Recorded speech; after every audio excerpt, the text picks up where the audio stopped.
pemimpin partai. Saya pemimpin partai. Kita kan tidak bisa bertindak karena kita teman, kita atur sendiri-sendiri kan tidak bisa. Ya, beliau punya konstituen, saya punya konstituen. Kita kan bertanggung jawab Pak ya kepada partai kita. Kalau ada pembicaraan masalah koalisi, masalah kerjasama politik itu juga tidak tertutup kemungkinan. Tapi ranahnya bisa luas sekali, spektrumnya bisa banyak sekali. Tidak hanya di dalam pemerintahan yang sekarang, tapi juga di parlemen. Kita belum bisa simpulkan, ini baru pertemuan pertama ya. Semoga nanti silaturahminya bisa saling berlanjut. Mungkin saya pikir itu menjadi modal dasar dalam politik Indonesia. Hal ini wajar apabila kemudian menimbulkan pertanyaan, apakah pemikiran kedua tokoh bangsa ini yang dasarnya ingin memikirkan bangsa ya, wajar-wajar saja. Apalagi kalau menurut hitungan apabila dua partai ini kemudian berkoalisi, cukup itu untuk memajukan calon presiden 2024. Namun hal itu masih jauh. Tokoh politik yang bertemu, silaturahim, tentu ada bicara politik, ada bicara tentang bangsa dan kebangsaan. Dan Pak Prabowo seperti tadi saya sebutkan, terbiasa untuk berkomunikasi dan berdiskusi serta bersilaturahim dengan siapapun. Pemilu itu hakikatnya adalah kompetisi, saling bersaing dan saling mengalahkan. Menghilangkan kompetisi dalam pemilu itu satu hal yang sangat mungkin dan itu nggak mungkin bisa dihilangkan ya. Karena kompetisi itu bagaimana menyatukan kelompok-kelompok kepentingan dan pemenangnya hanya satu. Itulah yang saya kira sekarang kenapa partai-partai ini manis-manis bicaranya. Karena sedang membangun kemungkinan soal bagaimana mereka membangun politik koalisional menuju jalan panjang 2024. Nah ini kan sebuah hal yang kurang baik ya. Terus datang ke Anies ya kan. Sebuah simbol-simbol politik ya. Tapi saya rasa itu hanya tekanan-tekanan aja kepada Pak Joko Widodo dan saya pikir Pak Joko Widodo akan bisa menyelesaikan semua.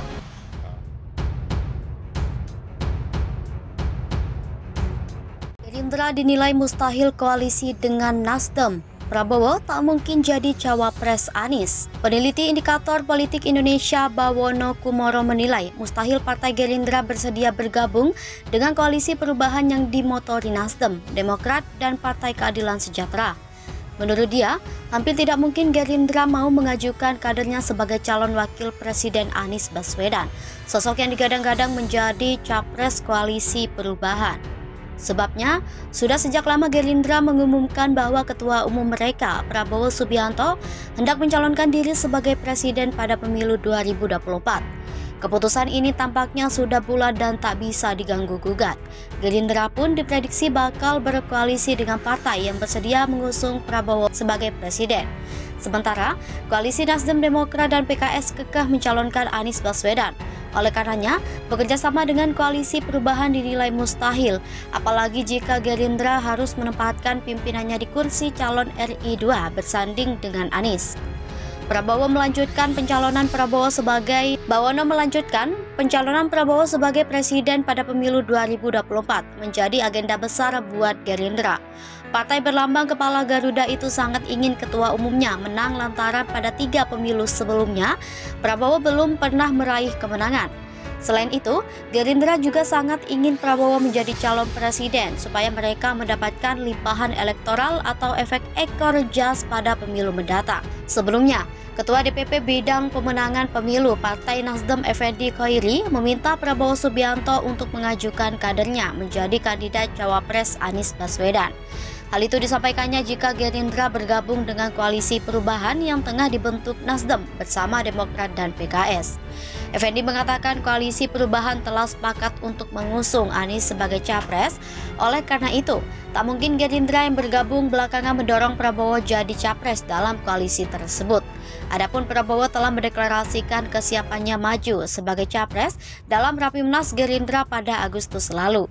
Dalam kesempatan yang sama, Gerindra juga mengumumkan koalisi bersama Partai Kebangkitan Bangsa, pimpinan Muhaimin Iskandar atau Caimin. Kami berdarah-darah besarkan Anies, ternyata dia tikung ketum kami.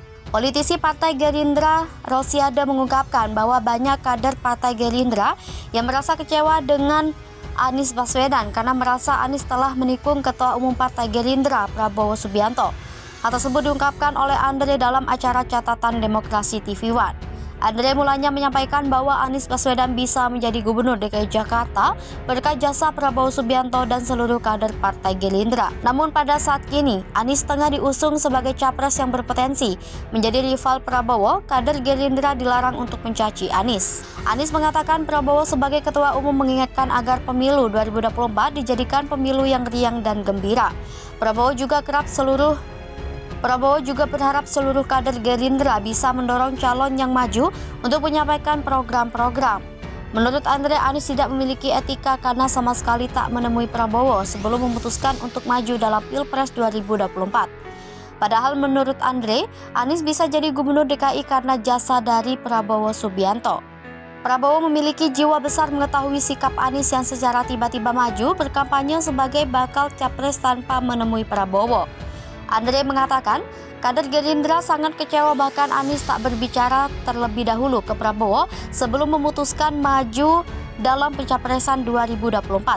Namun apa yang dikatakan Andre disanggah narasumber lain yang hadir dalam acara tersebut, yakni politisi PKS Mardhani Alisera.